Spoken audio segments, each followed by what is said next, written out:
एक बात है हम सबके मन में कभी ना कभी जरूर आई होगी, जब हम अपनी गाड़ी का इंश्योरेंस रिन्यू कराते हैं ना, तो उसमें ये रहता है यार हमारी गाड़ी खड़ी रहती है, कम चलती है, या इसका कभी कोई एक्सीडेंट वगैरह हुआ नहीं है, 2-3 बार हमने इंश्योरेंस रिन्यू करा लिया है, क्लेम वगैरह कभी लेते नहीं है, तो इसका ऐसे ही प्रीमियम हम दिए जा रहे हैं। क्यों ना इसकी आईडीवी, जिसको हम बोलते हैं ना वैल्यू कितनी लगी, उसको हम कम शो कर देते हैं, और उसकी वजह से हमारी गाड़ी का प्रीमियम कम हो जाएगा, गाड़ी इंश्योर्ड तो रहेगी। और कुछ लोग ये भी सोचते हैं, कुछ समझदार लोग एक्चुअली ये भी सोचते हैं कि क्यों ना इसकी आईडी भी जो है हम हाई दिखा दे, कल को गाड़ी अगर टोटल लॉस में चली गई है तो हमें वैल्यू ज्यादा मिल जाएगी, हमें नुकसान कम झेलना पड़ेगा, या फिर अगर हमें गाड़ी सेल करनी है तो हम दिखा देंगे कि हमारी गाड़ी की वैल्यू ज्यादा लगी हुई है। तो ये कुछ कंडीशंस होती हैं, लेकिन दोनों ही केस में हमें नुकसान झेलना पड़ सकता है। फिर एक और कैटेगरी आती है जिनकी गाड़ी बहुत कम चलती है, या कुछ लोग ऐसे हैं जिनकी 2-3 महीने तक गाड़ी खड़ी रहने वाली है और इंश्योरेंस रिन्यूअल का टाइम आ गया, वो सोचते हैं यार 2-3 महीने बाद ही करा लेंगे ना, अभी तो ये खड़ी रहनी है, जब निकलेगी उससे 2 दिन पहले करा लेंगे, उसमें क्या टेंशन है। तो अगर आप इंश्योरेंस को डिले कर रहे हैं रिन्यू करने में, वहां पर भी आपको थोड़ी बहुत परेशानी हो सकती है। दोनों ही कंडीशन की आज हम बात करेंगे। तो हेलो, मेरा नाम है अमित और आप देख रहे हैं डेली ऑटो लाइव। सबसे पहले आईडीवी अगर आप कम कराना चाहते हैं, देखिए आईडीवी होती है इंश्योर्ड डिक्लेयर्ड वैल्यू। आपकी गाड़ी का जो भी एक्स शोरूम प्राइस रहा है उसके ऊपर ये डिपेंड करती है, उसको कैलकुलेट करते हैं। हर साल हमारी गाड़ी की कुछ ना कुछ वैल्यू डेप्रिशिएट हो जाती है, जैसे जैसे गाड़ी पुरानी हो जाएगी। इंश्योरेंस कंपनी तो यही बोलेगी ना, जब आपने ली थी तब ये नई गाड़ी थी, तब नई के हिसाब से हम इसको पैसे देते, आज ये पुरानी हो गई तो हम पुरानी के हिसाब से पैसे देंगे अगर ये टोटल लॉस में चली जाती है तो। अब हम क्या करते हैं, हमारी गाड़ी चलती कम है, या हम प्रीमियम कम करने के लिए इसकी इंश्योर डिक्लेयर वैल्यू आईडीवी हम बोलकर चलेंगे, उसको हम को कम करना शो कर देते हैं। उसकी वजह से ऑब्वियस सी बात है प्रीमियम जो है वो भी कम आ जाता है।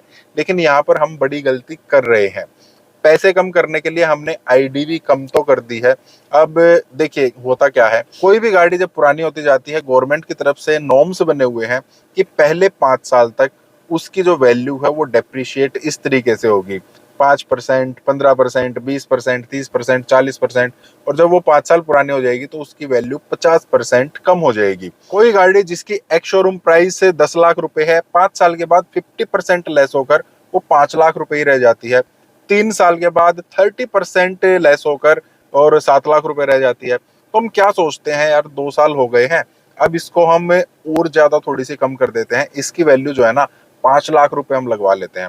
मान लीजिए 8 लाख रुपए उसकी आईडी वैल्यू आनी थी, 8 लाख के हिसाब से उसका इंश्योरेंस की वैल्यू बनी 20,000 रुपए। तो हम क्या करते हैं, उसको 8 लाख के बजाय 5 लाख रुपए करा लेते हैं। 5 लाख का जो प्रीमियम है, मान लेते 20,000 के बजाय वो 12,000 रुपए बना, तो हमें काफी फायदा लगता है। लेकिन यहाँ पर हमें दो नुकसान है, एक थोड़ा छोटा नुकसान है, एक काफी बड़ा नुकसान है।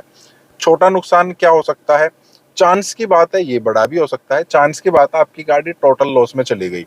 अब टोटल लॉस में जाने की वजह से कंपनी क्या करेगी, जो आपकी गाड़ी की आईडीवी है वो आपको पे कर देगी। आपकी गाड़ी की आईडीवी होनी थी 8 लाख रुपए, लेकिन आपने 5 लाख लिखवा रखी थी, तो 3 लाख रुपए का नुकसान हो गया। हालांकि मैं इसको छोटा नुकसान इसलिए बोल रहा हूँ क्योंकि ये जरूरी नहीं है, ये काफी कम चांस है कि हमारी गाड़ी टोटल लॉस में चली जाए, लेकिन बाई चांस चली जाती है तो ये फिर मोटा नुकसान हो सकता है। एक तो ये नुकसान हो गया। अब मोटा नुकसान कहाँ पर होगा, अब हम क्या सोचते हैं यार हमारी गाड़ी ना ज्यादा चलने लग गई है, या रिस्क थोड़ा ज्यादा हो गया है, या फिर जो भी है, मतलब अब हमें गाड़ी सेल करनी है, कुछ भी है, हमें इंश्योरेंस रिन्यू कराना है। अब हम उनको बोलते हैं यार लास्ट टाइम तो ना मैंने थोड़ी गलती कर दी थी, या हमें समझ में आ गया आईडीवी इस तरीके से कम नहीं करानी चाहिए, हमें समझ में आ गया। अब हम उसको बोलते हैं इसकी आईडीवी ना मैंने कम करा दी थी, अब आप इसको जो इसकी आईडीवी बन रही है वो कर दो। लेकिन अब यहाँ पर हम फंस चुके हैं। लास्ट ईयर जो हमने आईडीवी दिखाई थी उससे 10% डेप्रिशिएट तो होगा ही होगा। आपकी गाड़ी की आईडीवी मान लेते हैं इस साल 7 लाख रुपए आनी थी, लेकिन लास्ट ईयर आपने 5 लाख रुपए दिखा दी, तो 5 लाख में से 10% फिर से डेप्रिशिएट होगा और आपकी गाड़ी की नई वैल्यू वो आ जाएगी, मतलब 4.5 लाख रुपए। अब आपकी गाड़ी आने वाले टाइम में हमेशा ही 10% से डेप्रिशिएट होती रहेगी। वो वैल्यू जो 8 लाख होनी थी, फिर 7 लाख होनी थी, फिर 6.5 होनी थी, फिर 6 होनी थी, वहां जब आपकी गाड़ी 6 लाख की वैल्यू पर आनी थी ना, अब आपकी गाड़ी 3 लाख की वैल्यू पर जा चुकी है।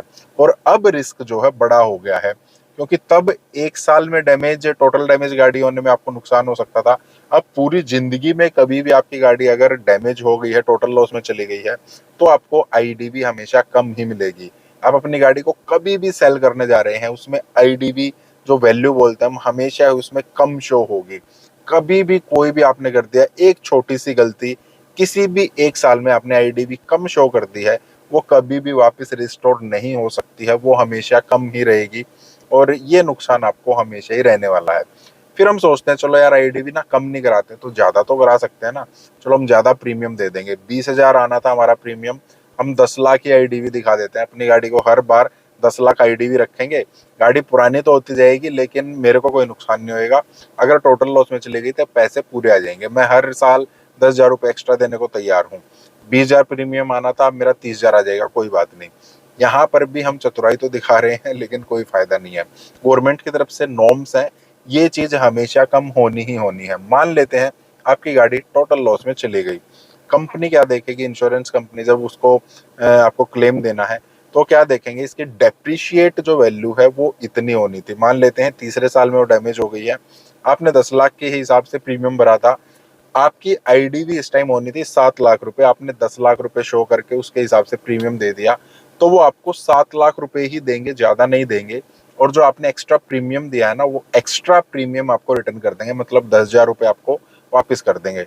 फिर हम क्या करेंगे, फिर हम केस करने के लिए कोर्ट में जाएंगे। कोर्ट दोनों ही पार्टी से पूछेगा कि ये कैसे हो गया। जो इंश्योरेंस कंपनी है उसको फटकार भी लगा सकता है, उनके ऊपर जुर्माना भी लगा सकता है, आपने पहले क्यों नहीं देखा, आपने क्यों इनकी गाड़ी का जो इंश्योरेंस है वो इस तरीके से किया। वहां पर दो धारी तलवार है, हो सकता है आपकी तरफ भी फैसला आ जाए, लेकिन मोस्ट ऑफ द केस में इंश्योरेंस कंपनी की तरफ जाएगा, क्योंकि उसमें रूल्स ऐसे ही लिखे हुए हैं। सिर्फ उनको ये बोला जा सकता है कि जो आपने 10,000 रुपये एक्स्ट्रा लिए हैं आप उनको कस्टमर को वापस कीजिए, इसका जो इंटरेस्ट बनता है वो दीजिए, और 20-30 हजार रुपये जुर्माने के जो हैं वो भी आप दे दीजिए। तो वहां पर भी आपको कोई फायदा नहीं है। तो आईडीवी ज्यादा दिखाने का कोई फायदा नहीं होगा, कम दिखाने का नुकसान हो जाएगा। जो आईडीवी होनी चाहिए एक्चुअल, वही आईडीवी रखेंगे, ज्यादा फायदे में रहेंगे। और फिर आ जाते हैं उन लोगों के ऊपर जो चाहते हैं कि हम अपना इंश्योरेंस थोड़ा सा डिले कर देते हैं रिन्यू करने के लिए।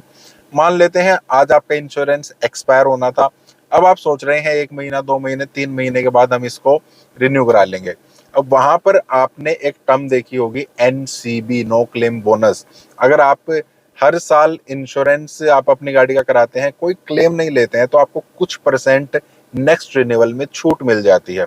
वो हर साल बढ़ती ही चली जाती है, पहले साल 10%, फिर 20%, 30-40%, इस तरीके से एक स्लैब बनी हुई है, वो आपको जो डिस्काउंट है वो मिलता चला जाता है। मान लेते हैं अब आपने अपनी गाड़ी का इंश्योरेंस नहीं कराया है, तो आपको एक ग्रेस पीरियड मिलता है, हर कंपनी का अलग होता है, 30 दिन से लेकर 90 दिन तक होता है, और कोई एक आधी कंपनी ऐसी भी होती है जो ये ग्रेस पीरियड देती नहीं है।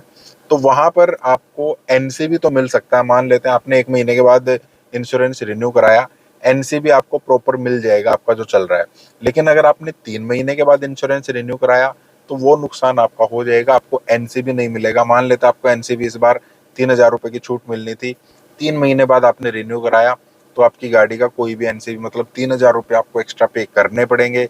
साथ में अगर आपकी गाड़ी खड़ी ही है, खड़ी खड़ी में खुदा ना खास्ता कोई ऐसी चीज हो जाए, वहीं पर टोटल लॉस हो जाए, तो वहां पर आपको कोई इंश्योरेंस नहीं मिलेगा, वो क्लेम एक्चुअली नहीं मिलेगा। काफी सारी कंपनीज ऐसी होती हैं, जब थोड़ा हम डिले कर देते हैं ना, 3-4 दिन के लिए तो कोई बात नहीं है, लेकिन 1 महीना 2 महीना हम डिले कर देते हैं, तो वो क्या करते हैं कि फिर से दोबारा से गाड़ी के पूरे फोटो कराएंगे, पूरी वीडियोग्राफी होगी, और गाड़ी में कोई भी अगर छोटा मोटा भी डेंट है, कोई छोटी मोटी प्रॉब्लम है, उसको कभी भी फिर वो इंश्योरेंस में दोबारा से क्लेम अगर आप लेते हैं तो उसको कभी भी नहीं करेंगे। वो बोल देंगे आपकी गाड़ी पहले से ही डैमेज थी हमारी कंपनी के साथ टाई अप होने से पहले। अगर आप रेगुलर कराते आ रहे हैं फिर कोई वीडियोग्राफी वगैरह नहीं होती है, बाद में अगर आप कराएंगे तो वहां पर भी दिक्कत हो सकती है। और जब तक आपकी गाड़ी इंश्योर्ड नहीं है, जो ग्रेस पीरियड बोला ना, ग्रेस पीरियड सिर्फ एनसीबी के लिए है, उस दौरान अगर बाई चांस गाड़ी का एक्सीडेंट हो जाता है तो आपको पूरा का पूरा अपनी जेब से पे करना पड़ेगा, खुद अपनी गाड़ी का भी। और अगर आपकी वजह से सामने वाले को कुछ होता है तो थर्ड पार्टी जो लाइबिलिटी होती है वो और भी ज्यादा हो सकती है, वहां पर भी आपको काफी नुकसान झेलना पड़ सकता है।